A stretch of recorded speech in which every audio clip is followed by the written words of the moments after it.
అచ్చంగా జగన్ కంపెనీలో పెట్టుబడులు పెట్టిన దొంగ సూట్ కేసు కంపెనీలాగా.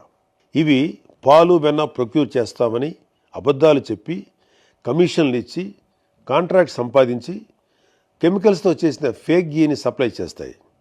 మరొకసారి గుర్తు చేస్తున్నా, ఇవేవి నేను ఇంకెవరో పుట్టించిన మాటలు కాదు. సాక్షాత్తు సిట్ 36 మందిని నేరస్తులుగా చెప్తూ వేసిన ఛార్జ్ షీట్లో ఉన్న విషయం.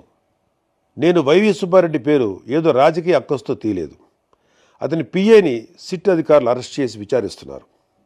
ఊరికినే కాదు, ఆధారాలతో. ఇవన్నీ ముందు ముందు చెప్తాను.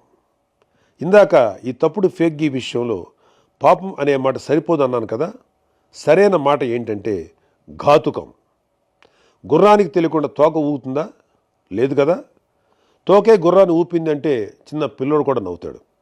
అలానే 24/7 వైవి సుబ్బారెడ్డి దగ్గర ఉండే తన ప్రైవేట్ పిఏ అప్పన్న ఆయనకు తెలియకుండానే టీటీడీకి ఆ ఫేక్ గీ సప్లై చేసే వాళ్ళను దేశం మొత్తం తిరిగి కేజీ ఫేక్ గీకి 25 రూపాయల చొప్పున కోట్ల రూపాయలు వసూలు చేస్తుంటే వైవి సుబ్బారెడ్డి గారికి తెలియకుండానే ఉందంటే నువ్వు అబద్ధమైనా చెప్పు ఉండాలి, లేదా పిచ్చోడమైనా అయి ఉండాలి.